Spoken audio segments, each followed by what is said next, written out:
Now at 5:30, we continue to follow our top story of the day. Former President Donald Trump indicted in New York on criminal charges. So what's next? According to a law enforcement official familiar with the matter, Trump is expected to fly his plane to New York on Monday.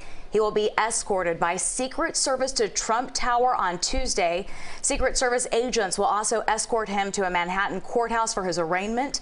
Once he's released from court, Trump is expected to return to Mar-a-Lago. CBS News Miami's Jim DeFede joins us now. And Jim, Governor DeSantis immediately came out. He wasted no time and said that Florida would not assist in extraditing Donald Trump.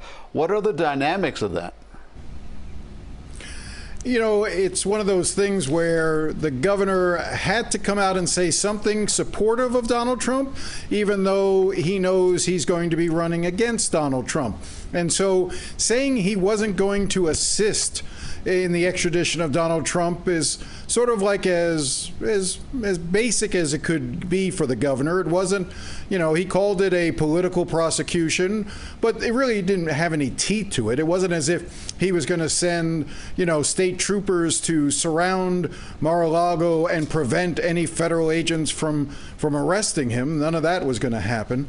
But yeah, no, he had to do something. He had to come out against the prosecution. But, you know, probably deep down, you know, I don't think he's that upset right now.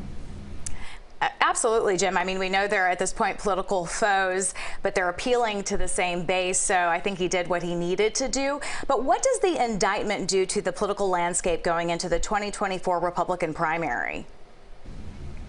Well, it helps Donald Trump, believe it or not. I mean, it really is something that now becomes a rallying cry for Republicans, because we have to recognize the Republican Party stopped being the old GOP that we used to think about of 20 years ago, and in the last 10 years has really become the party of Donald Trump. And so now the head of the party of Donald Trump himself, is facing indictment. So the entire machinery of the Republican Party has to mobilize to defend him. Even those who wish that they could move on from him still have to sort of pay homage to Donald Trump by coming out and opposing it. So, you know, so you have what Ron DeSantis said, you have what others are saying, Nikki Haley and others, even though they want to run against him. Now, Donald Trump is in a great position because, you know, now it becomes like you have to stand with me to voters to say that if you want to sort of defy the government, defy this prosecution. So in a way, it actually helps Donald Trump and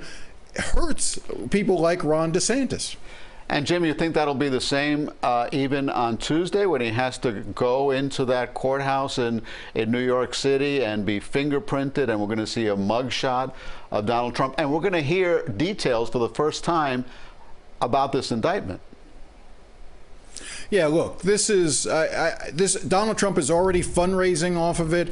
If you spend any time watching Fox News last night, you know, every show was round the clock in terms of decrying this action and expressing sympathy for Donald Trump. And I mean, there were several times where I thought Lindsey Graham, for instance, when he was on last night, I thought he was going to break down in tears. He was so upset by this. So I actually don't think that the president even, they may put out the mugshot as sort of something to brandish and wear with as a point of pride of political persecution as they perceive it. Now, of course, that's not the case here. This is what the legal system, the criminal justice system entails. There was a grand jury. The grand jury heard evidence. They presented evidence.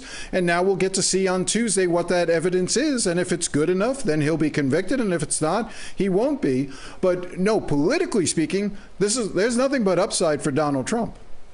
This is all new territory. It certainly is. Well, Jim DeFede, always appreciate and look forward to your insight, and look forward to hearing more from you on your show on Sunday. Thanks, Jim.